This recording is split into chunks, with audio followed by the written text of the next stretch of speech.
दुनिया के महान वैज्ञानिकों में से थॉमस एल्वा एडिसन बहुत ही मेहनती इंसान थे।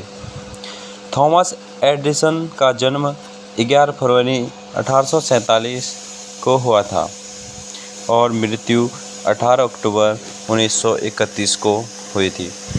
उन्होंने कई आविष्कार किए थे, जिसमें दो सबसे खास बल्ब का आविष्कार था। थॉमस एल्वा को काम करने का नशा था।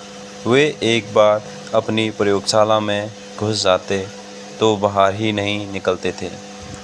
इनकी इसी आदत से उनकी पत्नी बहुत चिड़ी सी रहती थी।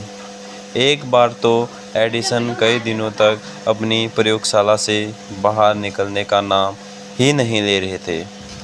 आखिरकार बहुत दिनों के बाद जब वे बाहर निकले तो उनकी पत्नी ने उनसे कहा, तुम दिन रात काम में लगे रहते हो, कभी तो छुट्टी कर लिया करो।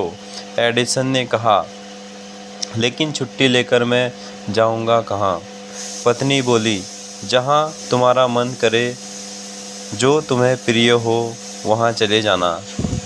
अच्छा, तो फिर मैं वही जाता हूँ। यह कहकर एडिसन फिर अपनी प्रयोगशाला में गए।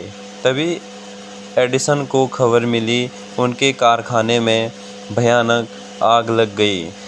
जीवन भर की उनकी कमाई नष्ट हो गई। दुर्घटना के बारे में सुनकर उनका बेटा चार्ल्स दौड़ा हुआ वहां पहुंचा।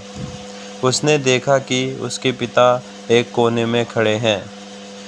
जाड़े की ठंडी की हवा से उनके बाल लहरा रहे थे। अपने पिता के लिए बेटे का दिल बिलख रहा था। चार्ल्स को देखते ही एडिसन ने जोर से कहा, तुम्हारी माँ कहाँ है? उन्हें बुलाकर लाओ। यह चीज़ें उसे जीते जी कभी देखने को नहीं मिलने चाहिए। अगले दिन अपनी अनेक उम्मीद और सपनों को राख के बीच देख